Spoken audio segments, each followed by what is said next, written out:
Bab 11 Keterampilan Memanipulasi Qi. Nama, Kaisar Tertinggi Pedang Penulis, Luan Xi Kuangdao. Plus matikan mengatur ulang. Dikabarkan bahwa para ahli ekstrim, yang mendominasi ras mereka, dapat memindahkan gunung dan mengalahkan jutaan tentara dengan satu serangan seperti dewa. Bahkan seniman bela diri tingkat rendah pun bisa menjadi sangat kuat dengan melatih keterampilan sihir. Namun, Ding Hao memiliki status sosial yang rendah dan tidak terlalu cerdas, jadi dia hanya tahu sedikit tentang kultivasi. Dia hanya samar-samar ingat bahwa seniman bela diri diberi peringkat dari alam magang terendah hingga alam artis, kemudian Master, Grandmaster, dan Genius Grandmaster.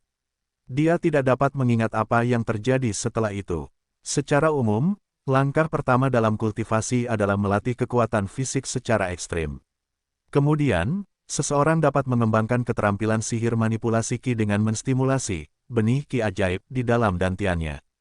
Qi ajaib amorf akan muncul di tubuh dan masuk ke meridian. Sayangnya, Ding Hao tidak memiliki instruksi tentang cara menstimulasi benih Qi ajaibnya. Ini adalah kendala terbesarnya saat ini. Untungnya, dia telah menemukan solusinya. Waktu 1 hari berlalu, ketika Ding Hao mengayunkan pedangnya di samping kolam pembersih pedang untuk yang ke-10.001 kalinya, matahari sudah terbenam. Dia bertindak seolah-olah tidak terjadi apa-apa dan kembali ke sekte pencari ilmu pedang. Tentu saja, gunung indah di hadapannya itu belum menjadi miliknya. Setelah sampai di daerah kumuh, alih-alih pulang ke rumah, dia malah menutupi wajahnya dengan jubah compang camping dan berjalan menuju daerah yang jauh di dalam daerah kumuh. Kerumunan di sekelilingnya perlahan-lahan menipis. Dia dikelilingi oleh bebatuan aneh dan keheningan yang menakutkan. Orang-orang yang lewat sesekali juga selalu menutupi wajah mereka dan berjalan dengan tergesa-gesa. Saat ini, matahari akhirnya terbenam, dan sekelilingnya menjadi gelap gulita. Ding Hao mengikuti jalan berkelok-kelok melewati beberapa puncak tinggi dan tiba di dataran berumput yang kosong. Dataran tersebut dikelilingi oleh puncak dan tebing menyeramkan yang ditutupi obor, membawa sedikit cahaya ke tempat ini. Banyak orang mendirikan kios di sini, dan yang lain memilih barang. Suara barter terdengar semakin jelas. Tempat ini sebenarnya adalah pasar. Itu adalah pasar gelap di daerah kumuh. Itu memiliki semua yang dibutuhkan, termasuk senjata, ramuan, dan buku tentang keterampilan sihir. Tentu saja, sebagian besar barang tersebut adalah barang kelas bawah atau palsu, jadi dibutuhkan ketelitian yang tajam untuk memilih sesuatu yang berharga dari tumpukan sampah. Mereka yang tidak memiliki kemampuan ini tidak boleh datang ke sini, karena satu-satunya hukum di sini ditetapkan dengan kekerasan. Jika seseorang terlalu lemah untuk membela diri dari perampokan, mereka tidak dapat mengandalkan siapapun untuk membantu mereka. Pasar gelap ini tidak terlalu besar. Itu termasuk sebagian besar preman yang lebih lemah, karena sebenarnya seniman bela diri yang kuat tidak mau datang ke sini. Ding Hao menemukan tempat kosong dan meletakkan selembar kain bersih di tanah. Kemudian, ramuan obat tahap ketiga, bibit hati naga, ditempatkan di atas kain untuk dijual. Ramuan obat tingkat ini sangat langka di pasar ini, dan aliran merahnya yang samar langsung menarik perhatian. Oh, ada yang sebenarnya menjual bibit hati naga. Ramuan tahap ketiga ini sangat bagus untuk memperkuat kekuatan fisik seseorang. Sudah lama aku tidak melihat barang seperti ini dijual di pasaran. Dia pasti bodoh untuk menjualnya. Hehe, itu hanya satu. Dia mungkin tidak sengaja menemukannya di suatu tempat dan ingin menghasilkan banyak uang. Mungkin dia hanya orang lemah yang beruntung. Bukankah dia khawatir akan dirampok di sini? Semua orang berbicara dengan keras tanpa niat halus, semua menatap dengan rakus pada bibit hati naga yang bersinar dengan keinginan untuk menguji kekuatan Ding Hao. Tak lama kemudian, seseorang bertanya, "Anda yang di sana, berapa harganya?" Seorang pria berotot yang tingginya lebih dari 2 meter berjalan ke arah Ding Hao. Rambutnya yang panjang dan acak-acakan membingkai wajah yang mengancam, dan matanya bersinar karena niat jahat. Fakta bahwa dia tidak menyembunyikan penampilannya menunjukkan dia yakin dengan kekuatannya. 1000 tael perak, jawab Ding Hao pelan. 1000 tael, untuk rumput liar, aku akan memberimu 30 tael untuk bermurah hati, kata pria itu, melemparkan kurang dari 5 tael perak dan meraih ke arah bibit hati naga. Suara mendesing, semburan lampu merah muncul di tangan Ding Hao. Ekspresi pria itu langsung membeku, seolah dia tersambar petir, tangannya melayang 1 sentimeter dari ramuan itu, tapi dia tidak berani menggerakkannya lebih jauh. Butir-butir keringat dingin membasahi keningnya. Tak lama kemudian, hembusan angin dingin bertiup lewat. Rambut kurus di kepala pria itu tergerai hingga memperlihatkan kulit kepala yang botak. Semua orang yang menonton tidak bisa menahan diri untuk tidak terkesiap. Siapapun yang tanggap dapat mengetahui bahwa rambut pria itu telah dipotong oleh Ding Hao dalam sekejap mata, tanpa melukai 1 inci pun kulitnya. Ilmu pedang ini memang menakutkan. Mereka semua tercengang dengan penguasaan Ding Hao. Tatapan serakah yang awalnya juga menghilang dalam sekejap. Meskipun bibit hati naga sangat berharga, tidak ada gunanya menantang pendekar pedang misterius ini. Ambil perakmu dan pergi. Ding Hao berkata dengan dingin, pedangnya bertumpu pada lututnya. Iya Pak, mohon maafkan saya. Saya melewati batas, pria itu tergagap sambil meraih peraknya dan bergegas pergi. Kerumunan di sekitarnya sudah terbiasa melihat ini dan terus menawar.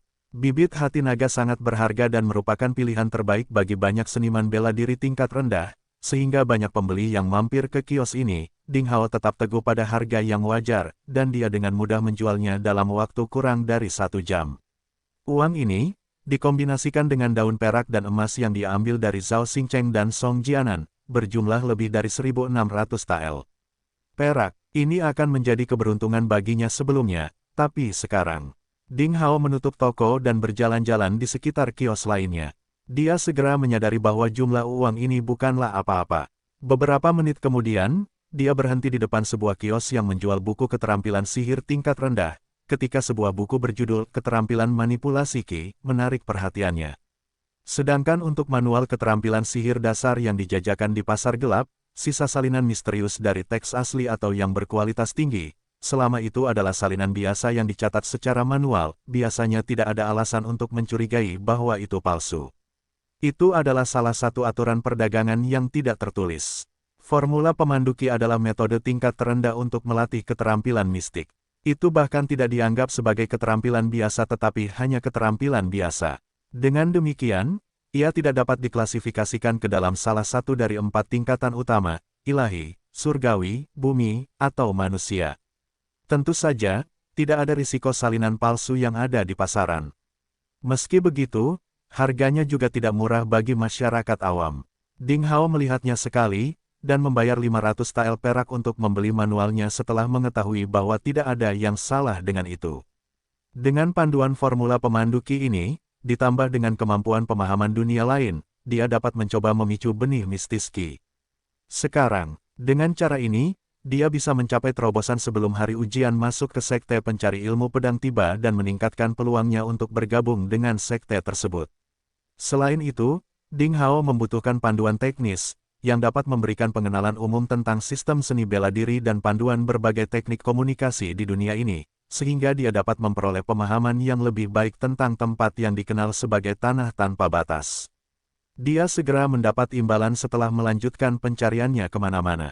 Setelah menghabiskan waktu di sekitar 5 kios kecil, Ding Hao menghabiskan 500 tael perak untuk membeli manual yang berfungsi sebagai panduan teknis untuk suatu keterampilan, yang dikenal sebagai langkah anggun. Teknik ini hampir tidak termasuk dalam batas bawah yang dapat diklasifikasikan sebagai tingkat manusia. Dia juga membeli buku pengetahuan umum berjudul Annals of the Swordsmanship Seeking Sake Over the Times. Isi buku kedua sesuai dengan kebutuhannya. Dengan cara ini, dia hanya memiliki kurang dari 500 tael perak. Menjadi seorang seniman bela diri ternyata merupakan pilihan karir yang sangat mahal. Dikatakan bahwa seniman bela diri yang sangat kuat diciptakan dengan bantuan uang dalam jumlah besar dan tanaman obat yang menakjubkan. Tanpa dibentuk dan dikembangkan dari sistem sekte atau keluarga yang luas dan sempurna, seseorang tidak dapat maju di jalur seorang kultivator nakal. Ini juga merupakan alasan mengapa Ding Hao bertekad untuk bergabung dengan sekte pencari ilmu pedang. Ding Hao hendak meninggalkan pasar gelap setelah mencapai tujuannya. Tepat pada saat ini, sebuah buku compang camping yang diletakkan di sebuah kios di sampingnya menarik perhatiannya. Oh, mantra untuk memulai perjalananmu dengan satu pedang. Nama bukunya kedengarannya cukup bagus, tapi sayangnya sudah compang camping dan sobek. Ding Hao merasa pemilik kios benar-benar berhati hitam karena memasang label harga 500 tael perak di atasnya. Tanpa sadar, dorongan tak terkendali muncul di hatinya, menyebabkan dia bertanya kepada pemilik kios, maukah kamu menjual buku ini seharga 100 tael perak? Anda memiliki pandangan ke depan yang bagus, Tuan, tapi Anda terlalu memangkas harga buku ini. Mantra untuk memulai perjalanan Anda dengan satu pedang, ini benar-benar merupakan manual teknik pedang ofensif rahasia di tingkat manusia yang lebih rendah. Ini sangat kuat, dan setelah Anda benar-benar menguasainya, lawan manapun akan dikirim ke surga hanya dengan kilatan pedang Anda. Saya sudah menurunkannya ke harga serendah itu dengan menawarkannya untuk dijual seharga 500 tael perak. Saya menang jangan menjualnya seharga 100 tael. Pemilik kios adalah seorang lelaki tua kurus dan tampak malang, dan kerutan yang menutupi seluruh wajahnya tampak seperti diukir dengan pisau kecil. Dia tampak seperti pedagang yang tidak bermoral, dan kilatan bisa terlihat di matanya, bahkan setelah matanya dibelah. Jika itu memang mantra pedang lengkap, 500 tael perak bisa diterima. Sayang sekali manualmu bahkan belum sepertiganya lengkap. Jangan menjualnya sesukamu, jawab Ding Hao sambil melemparkan naskah itu ke lantai sebelum berbalik untuk pergi. Jawab pemilik kios, menjadi cemas. Tuan, masih ada ruang untuk berdiskusi. Bagaimana kalau 200 tael perak? Atau mengapa tidak 150 tael? Jangan pergi dulu. Baiklah, baiklah. Kalau begitu, ambillah 100 tael. Apakah itu masih belum cukup bagi Anda? Hehe, aku yang dulu berpikir kamu terlihat cukup baik, dan kita bertemu karena takdir. Aku akan menjualnya kepadamu dengan kerugian dan pengorbanan besar untuk diriku sendiri. Ding Hao tersenyum tipis dan tidak menjawab. Dia membayar sejumlah perak yang disepakati, menyimpan manual rahasia dan meninggalkan pasar gelap di distrik kumuh. Ketika dia kembali ke pondok jeraminya, langit berubah menjadi gelap gulita. Dia buru-buru memasak makan malam untuk dirinya sendiri dan memakannya dengan lahap sebelum membereskan rumahnya. Ding Hao kemudian menyalakan lampu minyak dan membuka panduan umum yang dikenal sebagai Sejarah Sekte Pencari Ilmu Pedang, membaca isinya secara detail. Karakter yang saat ini digunakan untuk menulis di Land of Infinity berbeda dengan generasi sebelumnya. Untungnya, Ding Hao tidak buta huruf dan mendapat bantuan gabungan ingatan sebagai fondasi untuk dikerjakan. Itu memungkinkan dia membaca teks dengan mudah. 9 faksi besar manusia di Provinsi Salju adalah Akademi Ketenangan, Sekte Leiyin, Sekte Kecerobohan, Sekte Taisu, Klan Kebangkitan yang Bergantung, Klan Pencari Ilmu Pedang, Klan Bintang Jatuh, Kota Hati Jernih, dan Kota Pembunuh Matahari. Bersama-sama, mereka dikenal sebagai 1 akademi, 2 kota, 3 sekte, dan 3 klan. Klan Pencari Ilmu Pedang adalah salah satu dari 9 faksi besar, namun pada kenyataannya kekuatannya lebih besar dari yang lain. Klan ini dapat dianggap sebagai satu faksi dari negara-negara besar di Provinsi Snow. Selain 9 faksi besar manusia, ada sejumlah besar iblis dengan kekuatan tak diketahui yang tersebar di daratan luas Provinsi Salju. Provinsi Salju mendapatkan namanya karena musim panas yang lebih pendek dan musim dingin yang lebih panjang, ditambah lagi dengan fakta bahwa musim dingin yang lebih panjang menyebabkan jumlah salju yang turun lebih banyak. Ini adalah salah satu dari 16 provinsi di daerah terlantar di wilayah utara Tanah Infinity. Lahannya sangat luas dan sumber dayanya melimpah, sementara luas permukaannya membentang lebih dari jutaan hektar kilometer. Di antara banyak gunung dan lembahnya terdapat manusia dan iblis yang tak terhitung jumlahnya. Sejak dahulu kala, kedua ras telah mengalami banyak bentrokan satu sama lain dan pembantaian telah dilakukan oleh kedua belah pihak, dalam upaya untuk bertahan hidup dan mengumpulkan sumber daya. Meskipun luas permukaan yang dicakup oleh Provinsi Salju sangat luas, provinsi ini juga hanyalah provinsi terkecil di antara 16 provinsi di Gurun Utara. Lahan yang dicakup oleh 15 provinsi lainnya sangat luas sehingga orang akan kesulitan untuk memahaminya, untuk menempuh seluruh jarak melintasi salah satu dari mereka sepanjang hidup seseorang. Lebih jauh lagi, Northern Wastelen hanyalah salah satu dari 5 wilayah besar di tanah tanpa batas. Ada juga 4 sektor daratan lainnya yaitu Gurun Barat, Perbatasan Utara, Wastelen Timur, dan Dataran Tengah. Di wilayah yang luas ini terdapat sekte, klan kuno, keluarga, setan, dan ras eksotik yang tak terhitung jumlahnya yang begitu kuat hingga mereka sulit untuk dijelaskan. Jika memang ada kompetisi, Sekte Pencari Ilmu Pedang, bahkan dengan statusnya sebagai salah satu pemain utama di Provinsi Salju, hanya bisa dianggap remeh, seperti setetes air di lautan luas. Ding Hao benar-benar terguncang hanya dengan membaca pengenalan tanah tanpa batas yang belum dimurnikan dari sejarah sekte pencari ilmu pedang. Tanah tanpa batas ini jelas merupakan sebuah dunia yang sangat besar sehingga sulit untuk dijelaskan. Luas permukaan bumi dari A generasi sebelumnya bahkan belum 1/100 dari generasi ini. Ada banyak jenis makhluk dan ras yang tak terlukiskan pada generasi terakhir. Itu sangat hidup dan misterius tak terkira, jauh melebihi imajinasi terliar Ding Hao. Itu memang dunia menakjubkan yang penuh dengan kemungkinan. Ding Hao merasa emosional saat ini. Setelah membaca buku itu secara mendetail lagi, dia menyadari bahwa bagian lain di dalamnya mengenalkannya pada bagian tertentu dari sejarah, para ahli, pencapaian masa lalu, serta struktur organisasi sekte pencari ilmu pedang saat ini. Semuanya sangat rumit dan buku itu menjelaskan semuanya dengan rinci. Ding Hao mengingat semuanya, berpikir bahwa itu bisa berguna di masa depan. Setelah memiliki pemahaman umum tentang sekte tersebut, dia menyimpan buku itu dan membuka manual rahasia keterampilan misterius yang dikenal sebagai formula penginduksi Qi. Ding Hao telah memilih untuk membeli formula penginduksi Qi karena ini adalah teknik umum dan dapat dianggap sangat mendasar. Kemungkinan besar keterampilan yang lebih baik di tanah tanpa batas bisa saling menolak. Jenis dasar seperti formula penginduksi Qi tidak akan banyak berpengaruh pada keterampilan tingkat tinggi apapun yang bisa dia latih setelah bergabung dengan sekte pencari ilmu pedang di masa depan, karena keterampilan tersebut terlalu mendasar. Selain itu, keterampilan dasar ini tidak akan menarik perhatian orang lain.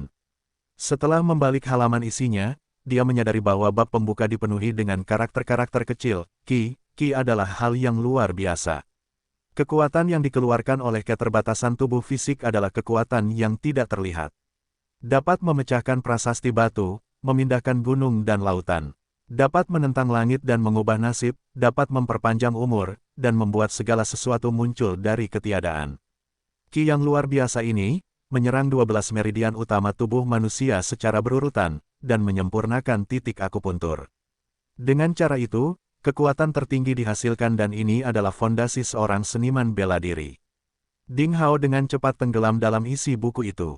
Jadi manusia di tanah tanpa batas semuanya memiliki 12 meridian di tubuhnya.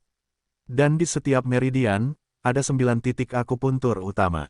Setelah seniman bela diri mengaktifkan benih Qi dan menangkap Qi, mereka kemudian dapat menggunakannya untuk menyempurnakan tubuh fisik mereka. Qi akan mengalir melalui meridian mereka dan menyempurnakan titik akupuntur mereka. Ini adalah cara budidaya yang paling dasar. Sistem seni bela diri telah disempurnakan berdasarkan evolusi dan penelitian dari pembangkit tenaga listrik umat manusia yang tak terhitung jumlahnya selama puluhan ribu tahun terakhir. Secara umum, ke-12 meridian berkisar dari yang mudah hingga yang sulit. Di antaranya, meridian pertama yin kecil di tangan, adalah meridian pertama tubuh manusia. Itu disebut, meridian pertama seni bela diri. Semua seniman bela diri harus memulai dengan meridian ini ketika mereka pertama kali mengolah meridian. Mereka harus mengolah meridian pertama dan 9 titik akupuntur di dalamnya sebelum mereka dapat terus mengolah meridian kedua. Dan setiap meridian dan 9 titik akupunturnya adalah bidang seni bela diri. Dengan demikian, sistem budidaya seniman bela diri manusia di dunia ini tidaklah rumit. Menurut tingkat kultivasi yang berbeda-beda yang dimiliki setiap orang di 12 meridian dan titik akupunturnya, mereka dibagi menjadi 12 alam berikut. Mereka adalah pelajar bela diri, seniman bela diri, guru, guru agung, grandmaster, grandmaster agung, raja bela diri, kaisar bela diri, kaisar agung bela diri, petapa bela diri, demigod bela diri, dan dewa bela diri. Sebagai contoh, orang biasa yang mengaktifkan benih Qi dan memahami kekuatan supranaturalnya, lalu menggunakannya untuk membuka meridian pertama yin kecil di tangan, akan berada di alam pelajar bela diri. Ketika mereka membuka meridian kecil yang kedua tangan, mereka akan memasuki alam seniman bela diri. Begitu seterusnya dan seterusnya, setiap meridian berhubungan dengan bidang seni bela diri. Ketika seseorang membuka 12 meridian dan mencapai kesempurnaan 12 alam, mereka kemudian akan menjadi dewa perang. Mereka akan mampu melakukan perjalanan melintasi langit dan bumi, mencapai kehidupan abadi dan kemuliaan, seperti para dewa dalam legenda. Kemungkinannya tidak terbatas. Ada juga level berbeda di setiap alam seni bela diri sesuai dengan berapa banyak titik akupuntur di setiap meridian yang dibuka. Mari kita gunakan dunia pelajar bela diri sebagai contoh. Dalam meridian pertama yin kecil tangan, juga dikenal sebagai meridian pertama seni bela diri, ada 9 titik akupuntur. Dengan membuka titik akupuntur pertama, orang tersebut akan dikenal sebagai siswa bela diri 1 titik akupuntur. Dengan membuka 2 titik akupuntur, mereka akan dikenal sebagai siswa bela diri 2 titik akupuntur. Pembukaan setiap titik akupuntur baru akan membuat seseorang memperoleh kekuatan baru dan kekuatannya akan berlipat ganda. Seseorang hanya bisa memasuki alam seniman bela diri ketika ke-9 titik akupuntur dibuka, menunjukkan penyelesaian 9 titik akupuntur. Hanya dengan begitu, mereka akan memiliki kemampuan untuk membuka meridian kedua seni bela diri, meridian yang kecil tangan. Membalik ke halaman ini, Ding Hao menutup matanya dan mulai berpikir sejenak. Setelah itu, dia tidak melanjutkan membaca bukunya, sebaliknya, dia mulai mengikuti metode dalam, menggambar rumus Qi, dan memijat dirinya sendiri. Dia mencoba mengeluarkan kekuatan Qi di tubuhnya dan mengaktifkan benih Qi.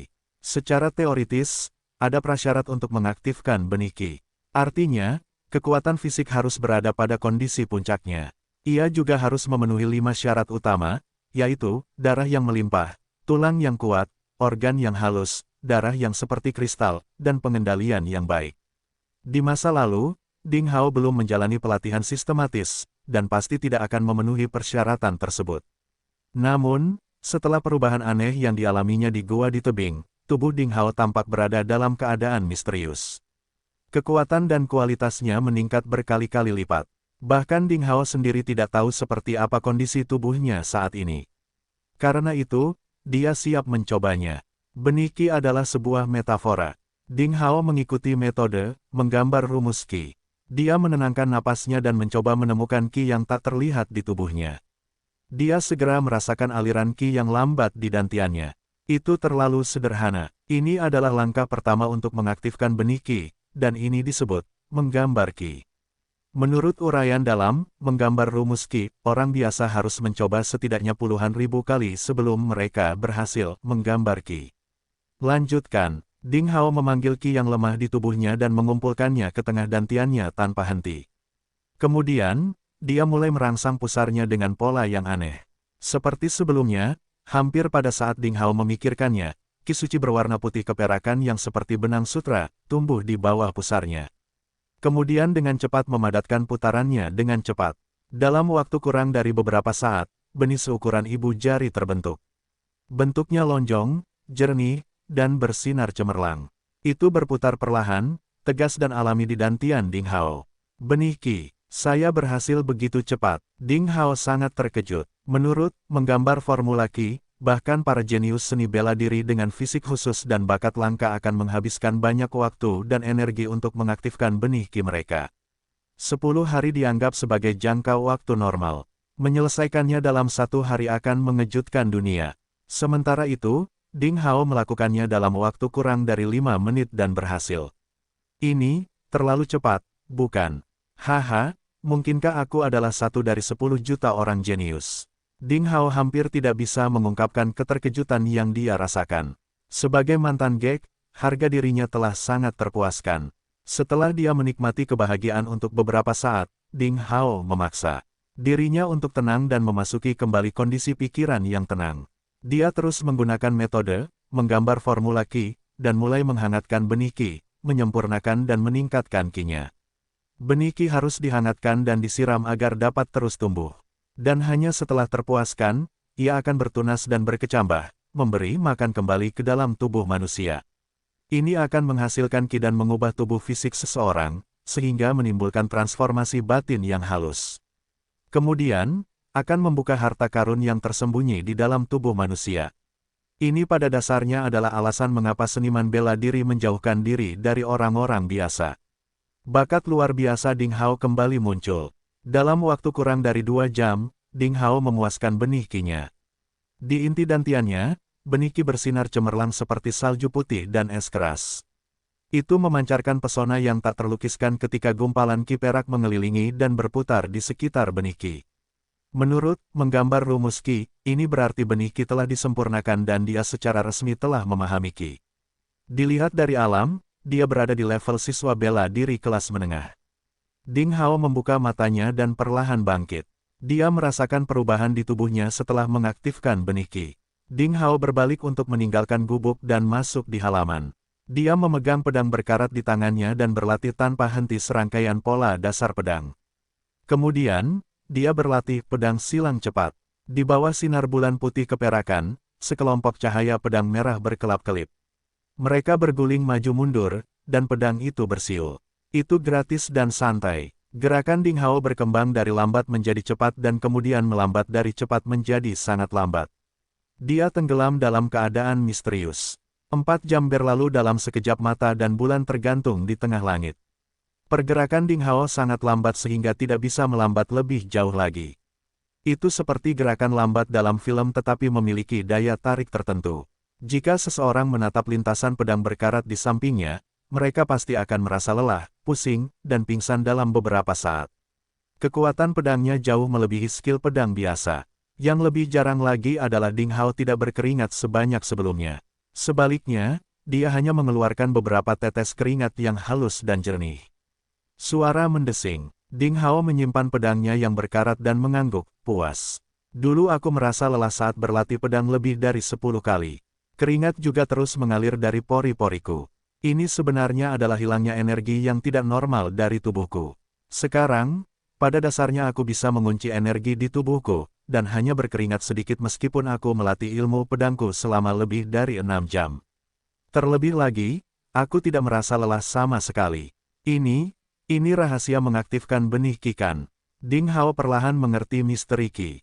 Menurut catatan dalam, menggambar rumus Qi, Ding Hao sudah bisa memindahkan Qi ke dalam, meridian pertama seni bela diri, juga dikenal sebagai meridian yin kecil tangan. Dia secara resmi dapat memasuki alam pelajar bela diri. Namun, Ding Hao tidak melanjutkan. Lagi pula, menggambar formula Qi adalah hal biasa dan tidak menyimpan misteri apapun. Jika Ding Hao ingin menjadi pembangkit tenaga listrik sejati, dia harus mengembangkan keterampilan yang lebih baik. Secara resmi memasuki sekte pencari ilmu pedang dan berkultivasi di kelas menengah, artikel Qi pedang dan indera Taixuan adalah pilihan terbaik. Bagaimanapun, keterampilan sihir yang baik dapat membantunya meletakkan dasar yang kokoh untuk dunia seni bela diri di masa depan. Selain itu, ia seharusnya tidak memiliki masalah dalam lulus ujian masuk sekte pencari ilmu pedang karena ia telah mencapai titik masuk alam siswa bela diri. Sekarang Ding Hao telah menguasai 2 set permainan pedang. Dia tidak memiliki pengalaman tempur dan keterampilan menghindar yang sebenarnya. Dia mengeluarkan manual rahasia gerak kaki yang merupakan level rendah dari peringkat manusia. Itu disebut langkah menakjubkan, dan dia mulai membaca dan mempraktikkannya. Nama langkah menakjubkan diambil dari gerakan cepat angsa-angsa. Menurut manual, ketika seseorang melatih gerakan kaki dengan baik, mereka akan mampu bergerak secepat angsa. Saat digunakan dengan permainan pedang, kekuatan akan berlipat ganda. Ketika seseorang menguasai skill tersebut, mereka akan mampu bergerak 10 kali dalam 1 detik. Itu dianggap sebagai salah satu keterampilan tambahan terbaik di tingkat manusia yang lebih rendah. Waktu berlalu dengan cepat. Ding Hao benar-benar tenggelam dalam kegembiraan berkultivasi. Dia seperti seorang peziarah yang penuh semangat yang telah mengabdikan hati dan jiwanya untuk berkultivasi. Dia merasakan kegembiraan yang belum pernah dia rasakan sebelumnya. Pada hari-hari berikutnya, semuanya tenang dan harmonis. Selain membersihkan area di sekitar kolam pembersih pedang setiap hari, Ding Hao menghabiskan seluruh waktunya untuk berkultivasi. Dia telah menguasai permainan pedang dasar dan pedang silang cepat, dan juga sangat akrab dengan langkah menakjubkan. Ding Hao juga menemukan beberapa petunjuk, pemahamannya tentang permainan pedang sangat cepat, tetapi kecepatan pengembangan gerak kaki dan pikirannya tampaknya sedikit lebih lambat. Namun, itu sudah berada pada level jenius. Adapun salinan instruksi pedang yang compang camping, Ding Hao belum punya waktu untuk mempraktikkannya. Dia akan mengolahnya setelah dia secara resmi memasuki sekte pencari ilmu pedang. Waktu berlalu dan dalam sekejap mata, ada kurang dari 3 hari sebelum hari di mana sekte pencari ilmu pedang secara resmi membuka pintunya untuk menerima murid. Selama beberapa hari terakhir, sejumlah besar anak muda mulai bermunculan di pegunungan di bawah perlindungan keluarga dan penjaga mereka. Mereka mendaki bukit dan bersiap untuk mengikuti tes masuk sekte pencari ilmu pedang. Sebagai sekte manusia terbesar dalam radius 1000 mil, sekte pencari ilmu pedang sangat menarik bagi para remaja tersebut. Upacara penerimaan murid tahunan selalu menjadi pertemuan besar. Tentu saja, sulit bagi anak-anak biasa dari keluarga miskin yang tinggal di pemukiman manusia untuk datang. Karena mereka harus melintasi beberapa bagian hutan belantara untuk sampai ke sini, dan itu sangat berbahaya. Kemungkinan besar binatang buas di alam liar akan menelan Anda dan mencerna Anda menjadi tumpukan kotoran. Mereka yang berasal dari keluarga bangsawan dan putra wali kota akan melintasi hutan belantara yang berbahaya di bawah perlindungan penjaga mereka. Dan hanya mereka yang bisa sampai di gunung pencari ilmu pedang dekat sekte pencari ilmu pedang dengan selamat.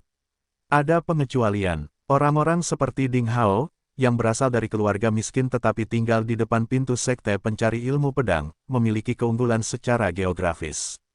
Itu adalah hari yang indah dan cerah. Di tepi gunung di samping kolam pembersih pedang, Ding Hao baru saja menyelesaikan serangkaian permainan pedang. Saat itu, di jalur pegunungan di kejauhan, suara tapak kuda yang padat tiba-tiba terdengar. Debu dan kotoran beterbangan di udara. Segera, sebuah tim yang terdiri dari sekitar 20 atau 30 pengendara kekar yang mengenakan baju besi cerah dan wajah garang bergegas keluar dari hutan sambil berteriak. Mereka berlari menuju Ding Hao dengan kecepatan yang sangat cepat dan tiba di kolam pembersih pedang dalam sekejap mata.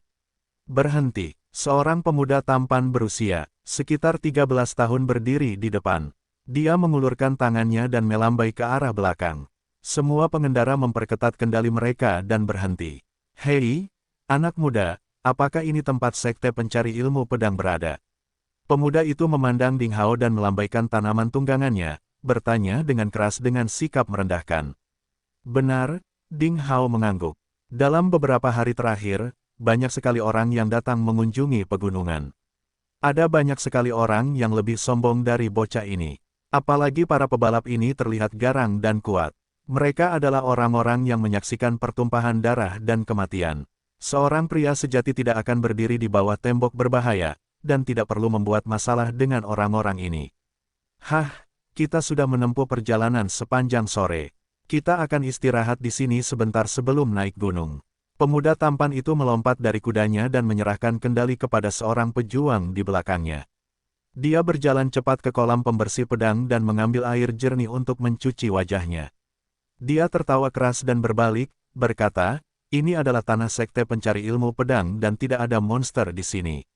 Kita akhirnya bisa tenang. Chen Wu, dirikan tenda di sini untuk sementara.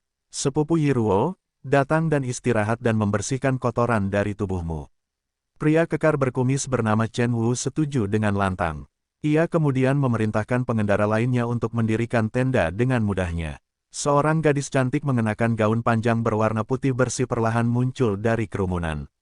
Tiba-tiba, segala sesuatu di sekitarnya tampak kehilangan warna.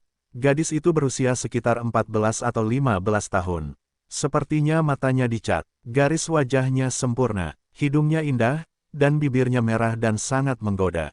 Kulit pucatnya seperti batu giok dari lemak domba dan bisa pecah jika disentuh. Rambut panjangnya sehitam tinta dan dia tampak memikat kontras dengan gaun putihnya. Sepertinya dia diselimuti oleh cahaya putih bersih, dan kecantikannya begitu bersih hingga tampak hampir tidak nyata. Ding Hao tidak bisa menahan diri untuk tidak menghela nafas secara diam-diam. Berdasarkan penampilannya saja, wanita ini memang mengejutkan. Namun, ekspresinya yang dingin dan arogan tampak seperti gletser es yang tidak mencair. Bahkan profilnya terasa seolah-olah dia menjauhkan diri beberapa ribu mil dari orang lain. Ini membuat Ding Hao merasa tidak nyaman. Wanita muda ini pastilah sepupu pemuda tampan yang dia sebut sebagai Li Yiruo. Ada dua pelayan wanita yang mengenakan baju besi ringan berdiri di sampingnya. Ekspresi mereka sama dingin dan tegasnya. Ding Hao memandang mereka dengan santai dan menemukan bahwa kuda-kuda yang ditunggangi orang-orang ini semuanya memiliki rambut sehitam tinta. Kuda-kuda itu tingginya lebih dari 2 meter dan keempat kakinya kuat dan gesit, seperti binatang buas. Mereka adalah binatang singa awan hitam yang juga disebut kuda setengah iblis. Dikatakan bahwa mereka memiliki garis keturunan setan. Mereka dapat menempuh jarak 5.000 mil di siang hari dan 1.500 mil di malam hari. Mereka sangat tampan dan setiap kuda bernilai beberapa ribu dolar. Terlebih lagi, Semua orang ini mengenakan baju besi yang terbuat dari kulit binatang iblis. Itu mahal dan ringan dan lebih baik dari baju besi baja. Jelas sekali bahwa orang-orang ini memiliki latar belakang yang luar biasa, dan pastinya berasal dari keluarga yang berkuasa. Ding Hao tidak mau mendapat lebih banyak masalah dan dia pergi jauh. Dia tidak mau berinteraksi dengan orang-orang seperti itu. Prajurit bernama Chen Wu dengan cepat mendirikan tenda sederhana. Para prajurit kekar lainnya mulai memasak di dekat kolam pembersih pedang, sehingga menyebabkan keributan di sana. Beberapa saat kemudian, perubahan aneh lainnya terjadi. Suara gemuruh tapak kuda terdengar sekali lagi di jalan pegunungan yang jauh. Suara itu bahkan lebih keras dari yang dibuat oleh pemuda tampan dan partinya. Beberapa saat kemudian, debu beterbangan di udara. Sekelompok besar pengendara bergegas keluar dari hutan. Rombongan itu mengenakan baju besi putih dan memiliki kuda putih.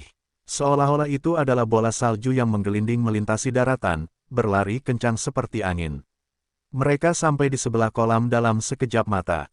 Pemimpin partai itu juga seorang pemuda bertubuh besar dan kekar. Dia memiliki wajah dan telinga yang besar, dan alisnya seperti pisau. Dia sangat mengintimidasi dan mengenakan baju besi putih dan jubah putih. Rambut hitamnya menari-nari ditiup angin seperti air terjun. Matanya berkilauan dengan bintang. Dia memiliki pedang panjang yang diikatkan di pinggangnya dan dia tampak kuat dan riang. Pemuda tegap itu menarik kendalinya dan berteriak keras. Dia menyapukan pandangannya ke orang-orang di tepi kolam, dan ketika dia melihat wanita muda cantik berbaju putih, matanya bersinar. Dia kemudian menoleh ke arah pemuda tampan berwajah pucat itu dan tertawa keras. Ia berkata, "Aku tidak menyangka para pengecut dari kota siang akan sampai di hadapan kita. Li Chanyang, kau berlari lebih cepat dari kelinci terkutuk ketika kau bertemu binatang buas kemarin di hutan belantara. Aku harus buru-buru pergi ke sekte pencari ilmu pedang. Tentu saja aku tidak punya waktu untuk menyia-nyiakan binatang buas itu." Pemuda berwajah pucat, Li Chanyang berkata dengan dingin, "Tetapi Anda, Xiao Chengxuan, tuan muda kota Qingyang, bersikeras bertarung dengan sekelompok binatang hanya untuk menunjukkan kemampuan Anda. Saya melihat Anda kehilangan 6 penjaga, kan? Mereka mati. Hehe, kamu mengabaikan nyawa pengawalmu hanya demi kesenanganmu sendiri. Aku, Li Chanyang, benar-benar tidak bisa melakukan hal sebodoh itu." "Kamu," pemuda gemuk, Xiao Chengxuan memelototinya dengan marah. Kedua pihak sepertinya sudah pernah bertemu sebelumnya, namun hubungan keduanya tidak menyenangkan. Kemungkinan besar kedua pihak pernah mengalami sedikit perselisihan sebelumnya. Dan mendengarkan nada bicara mereka, kemungkinan besar mereka adalah anak-anak dari keluarga bangsawan di kota pemukiman manusia yang jauh yang datang ke sekte pencari ilmu pedang untuk belajar. Para penjaga dari kedua belah pihak sebagian besar adalah pejuang di alam pelajar bela diri. Kedua pria muda dan wanita muda semuanya memiliki dasar seni bela diri yang baik dan akan memasuki alam siswa bela diri. Kedua belah pihak tampaknya terhenti. Xiao Chengxuan tertawa dingin dan memerintahkan para pengawalnya untuk mendirikan tenda sederhana di dekat kolam pembersih pedang juga. Mereka akan berhenti di sini sekitar 10 meter dari pihak lain. Meskipun keduanya tidak melakukan konfrontasi langsung, namun tidak ada perdebatan verbal. Ding Hao tidak ingin berurusan dengan orang-orang ini. Dia duduk jauh di tepi kolam pembersih pedang, dan pedang berkarat itu bertumpu pada lututnya. Dia menggunakan waktu ini untuk mengolah dan menggerakkan ki di dalam tubuhnya, terus-menerus memberi nutrisi pada tubuh fisiknya. Si cantik yang mengejutkan bernama Li Yiruo tampak sangat aneh. Dia pergi ke kolam pembersihan pedang, ditemani dua pelayan wanita yang berpakaian seperti prajurit wanita, dan mulai mengambil air untuk mencuci. Kemudian, dia dengan cepat berganti pakaian prajurit yang ketat dan berwarna putih. Dia menggulung celananya dan mulai bermain di tepi kolam. Kaki gadis itu yang halus dan putih bagaikan batu giok yang terbuat dari lemak domba. Jari-jari kakinya yang anggun dicat dengan warna merah cerah dan betis pucatnya sangat indah. Itu mengejutkan dan mengharukan. Seseorang akan terkejut dengan kecantikan dan rona merahnya hanya dengan melihatnya dari jauh. Para pejuang dari kedua belah pihak, termasuk Li Chanyang dan Xiao Chengxuan, semua orang akan meliriknya sesekali. Semua orang tertarik dengan kecantikan gadis itu yang sempurna dan tanpa celah. Hanya Ding Hao yang duduk di kejauhan, dengan mata tertutup rapat. Dia fokus menggerakkan kinya seolah-olah dia tidak bisa mendengar atau melihat apapun.